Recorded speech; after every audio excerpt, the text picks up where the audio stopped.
sleep. You can't have that lyre bird making all that racket outside your window. You get too little sleep, you get too much sleep. You've got problems in both areas, and it can have a negative effect on the brain. We've got Dr. Joseph Ojile from the Clayton Sleep Institute joining us this morning. Doc, thanks so much for coming in. You're on the wonderful lakeside renovation and weather deck here. Thank you. A good place to sleep, except when the sun is blasting in on you. This is not a good place to sleep, John, but it's a good place to visit with you and talk about this. So there is a connection with too little sleep, possibly with Alzheimer's?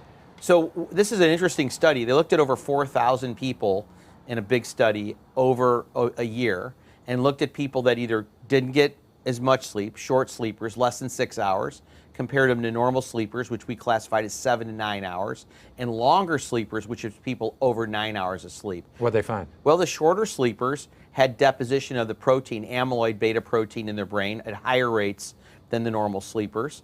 They also had some reduction in their thinking functions. The long sleepers, while not having more protein in their brain, had more depression, I hear. More depression and increased cognitive or thinking decline. So on both ends of that spectrum, there were decreases in mental function and concerns with Alzheimer's. And this is over a long period of time. This is not like, well, last night I only got 4 hours of sleep.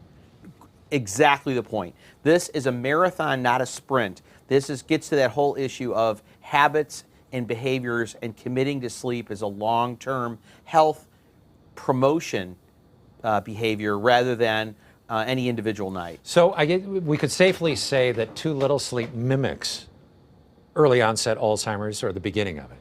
I think that's not an unreasonable way to frame it, but I think it's too early to say. It's too early to say that, but it certainly appears to contribute to things that can cause Alzheimer's, and I think that's fair. And a simple solution: you're saying get 7 to 8 hours of sleep every night. Every night, commit to that. As diet, exercise, and healthy sleep, I think are a good commitment. This also is a trend, I think, in other disciplines, which is interesting about this study, and I call it the dumbbell effect, which is not enough of an activity or too much can be detrimental. You need to be in that middle lane. You can see this with extreme exercise. Enough exercise is really healthy for you. Not enough exercise or too much have been reported to be problematic if you think about that behavior. And it gets back to something we told our children when we were younger, right?